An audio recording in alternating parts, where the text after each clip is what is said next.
Fala galera, meu nome é Alan Nicolini, sou hipnoterapeuta e vou começar a trazer alguns vídeos aqui pra galera a respeito de hipnose, mente humana. Eu nunca fiz muito conteúdo online, mas agora, atualmente, eu tô vendo que tem bastante pessoas com dúvida, bastante gente aí sem entender o que é hipnose. E eu me vi numa missão muito importante, que é desmistificar essa visão errada sobre a hipnose.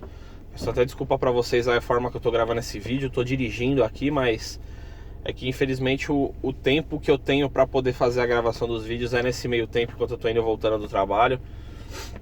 Então eu vou ter que gravar assim mesmo, não vai ter jeito, mas prometo aí logo trazer vídeos aí com melhor qualidade pra vocês. Então galera, tem bastante gente me perguntando como funciona a hipnose, o que é hipnose, né?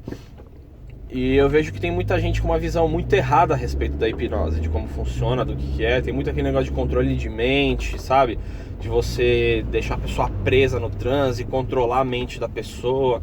Isso tudo é um mito, isso tudo não é verdade, isso não existe. Mas para começar, a gente tem que entender como é que funciona a mente humana, né? Como é que ela é dividida, pra gente conseguir entender. Não adianta eu chegar para vocês aqui e falar, não, porque a hipnose você mexe no subconsciente e tal, papapá. O que é subconsciente, né? Então vamos começar do princípio. A nossa mente ela é dividida em três partes. É o nosso consciente, o subconsciente e o inconsciente. Tá, Alan, o que são essas partes? Tá, o nosso consciente, ele é o responsável pela tomada de decisões. Ele é o responsável pela percepção de realidade que a gente tem. Então, se eu falar pra você, ó, vai ali e rouba aquele negócio, você não vai fazer isso. Por quê? Porque você sabe que é errado conscientemente. Você tem a consciência de que isso é errado. Entendeu? Então, esse é o nosso consciente. Aí nós temos o nosso subconsciente. O nosso subconsciente, ele é onde está armazenado as emoções, as memórias, tudo que a gente já experimentou na vida está gravado no subconsciente. O gosto daquele sorvete que você tomou um dia, aquela lembrança daquele chopp com os amigos no final de semana, tudo isso ele fica gravado no nosso subconsciente.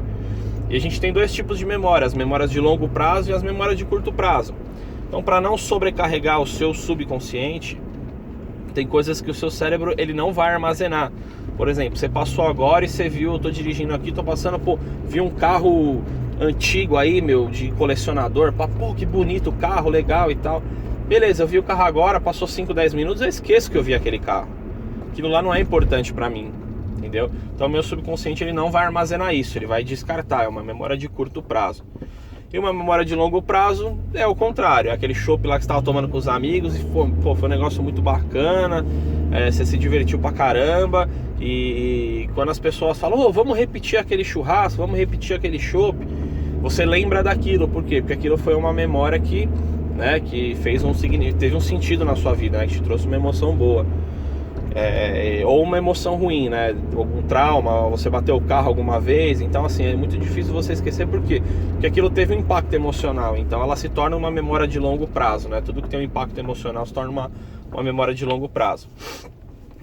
Enfim, então, e o nosso subconsciente é onde está armazenado isso, nossas emoções e tudo mais. E o nosso inconsciente é onde é o responsável pelas nossas funções motoras, né?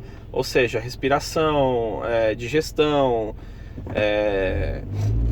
tudo que é inconsciente no nosso corpo. Por exemplo, você não controla as batidas do seu coração, você não controla a sua digestão, você não precisa ficar lá se concentrando no seu coração para ele bombear o sangue para o seu corpo. Enfim, imagina se conscientemente a gente tivesse que controlar tudo isso, né? Digestão, respiração, batida do coração, pressão arterial. Ia ser muito complicado, né? Então isso já é programado na gente inconscientemente para trabalhar dessa forma, né? Para preservar a vida. É por isso que você não consegue se matar tampando a boca e o nariz, porque a sua mente ela é programada para preservar a vida, né? Então, essas três partes elas são basicamente isso, né? O consciente, que é a sua percepção da realidade, o subconsciente, que é onde está armazenadas as suas memórias, as suas emoções, e o inconsciente, que é o responsável pelas funções motoras, né? E pela integridade física do seu corpo. Então essas são as três partes da nossa mente, né? E a hipnose ela vai trabalhar no subconsciente, que é onde estão as emoções e tudo, né? Então assim, a maioria dos problemas psicológicos, eles são desencadeados por emoções, né? Por traumas emocionais. Então, um exemplo que teve um amigo meu que eu achei muito interessante, que ele comentou comigo uma vez, que ele fez uma terapia com um rapaz que tinha problema de gagueira.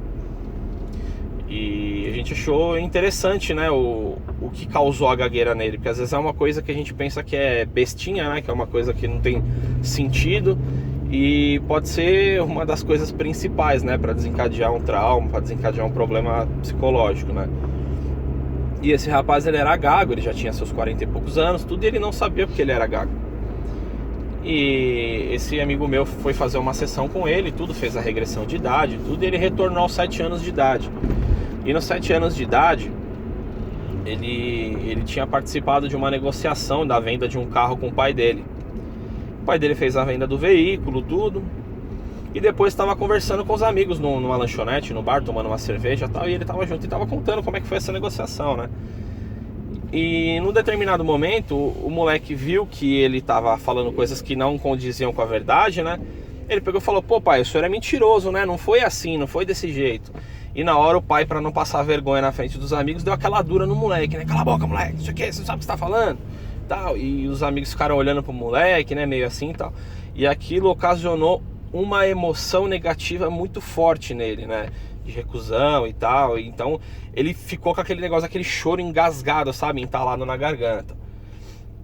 E um tempo depois ele precisou apresentar um trabalho na escola com 9 anos e tudo. E os coleguinhas começaram a dar risada dele porque ele não estava conseguindo ler direito e tal. E aquilo instalou um gatilho nele. Então toda vez que ele se via nervoso, tendo que falar alguma coisa em público ou com alguém, ele trazia de volta aquela emoção daquele dia do carro. E isso daí ativava esse gatilho nele e ele gaguejava, ele não conseguia falar. E ele travava mesmo. Então foi preciso mais de 3 sessões, foi umas 4 sessões com ele para ressignificar tudo, para trabalhar tudo isso daí. E hoje em dia, graças a Deus, aí ele tá falando muito, não gagueja mais, não tem mais nenhum problema. Por quê? Porque a gente trabalhou no subconsciente, eu no caso não, né, esse amigo meu, trabalhou no subconsciente e ressignificou isso daí, entendeu?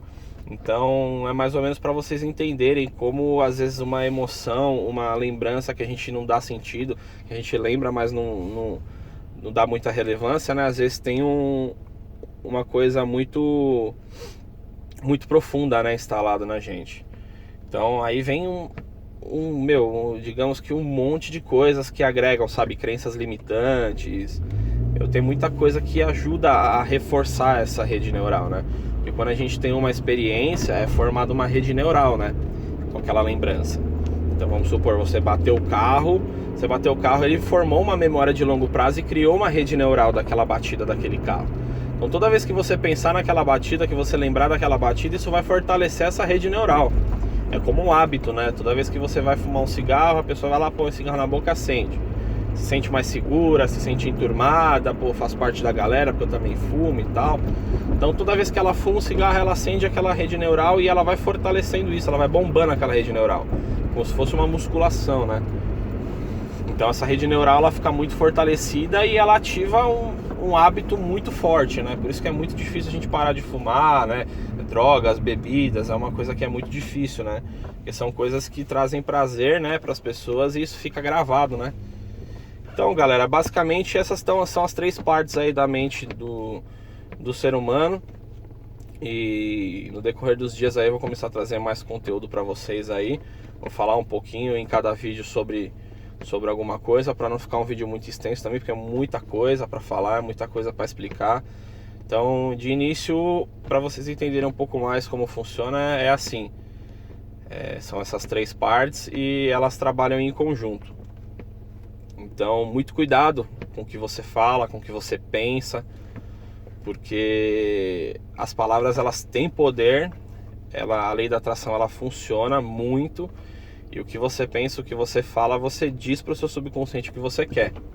Então, se você tem muito medo de alguma coisa, você está atraindo isso para você. E a respeito disso eu vou falar nos próximos vídeos, beleza? Um abraço a todos aí, um ótimo dia e tamo junto.